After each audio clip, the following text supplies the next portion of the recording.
had a request for an oldie but a goodie.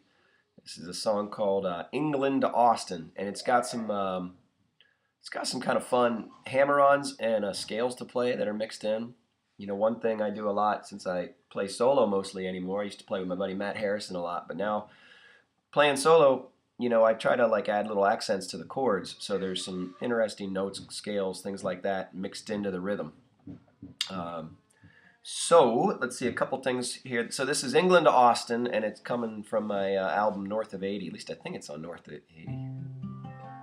I don't know. It might be on If Time Could Stand Alone, now that I think about it. Yeah, it's on the album If Time Could Stand Alone, because I wrote it when I was living in Idaho.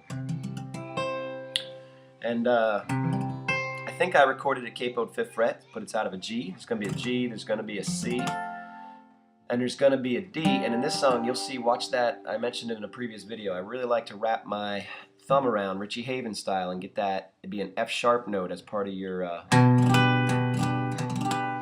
D chord, and there's going to be an E minor in there.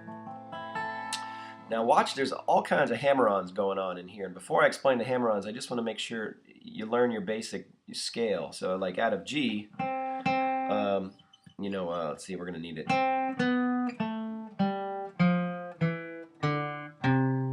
So whether you're going up or down, just kind of try to visualize that scale, because that's going to be kind of, when I mentioned how I'm dancing around accenting different notes, really all I'm doing is hitting different parts of that scale at times. So now talking about the hammer-ons. Hammer-on is just a name for like if you pluck the string once with the pick, but you get 2 notes out of it. So watch what I do here with my middle finger on the A string. I'm going to strike the string open and then hit it and get that second note. So it looks like this. Now the song is filled with hammer-on, so I'm just showing you one hammer-on there. But if you're hearing that kind of weird phenomenon in other places, that's all that's going on. So I'll slow it down and do it as slow as I can here in my mind.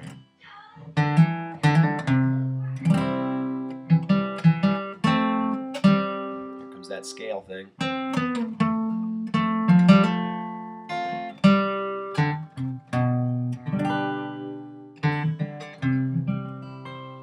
So here it is with a verse or so.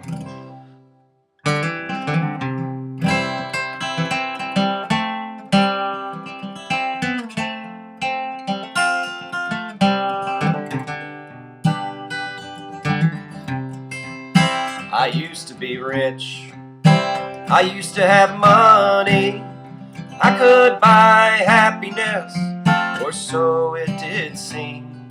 And I had friends, they stood right by me, till my mansion burned and it crumbled to the sea. I've been England to Austin, Idaho to Spain, and no matter where I ramble, my story is the same. It was all just a dream, though I was still awake. It was not what it seemed, or more than I could take.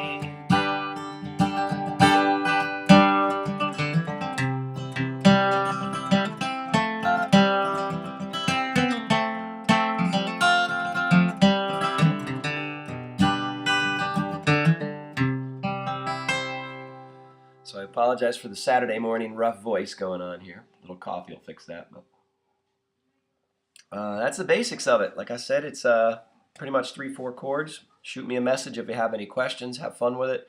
Whether you're writing your own songs or learning somebody else's, you really do want to start to learn, you know, your basic scales. It really comes in handy. Doesn't mean you have to memorize the notes, but memorize the pattern. You know, it's going to be real helpful.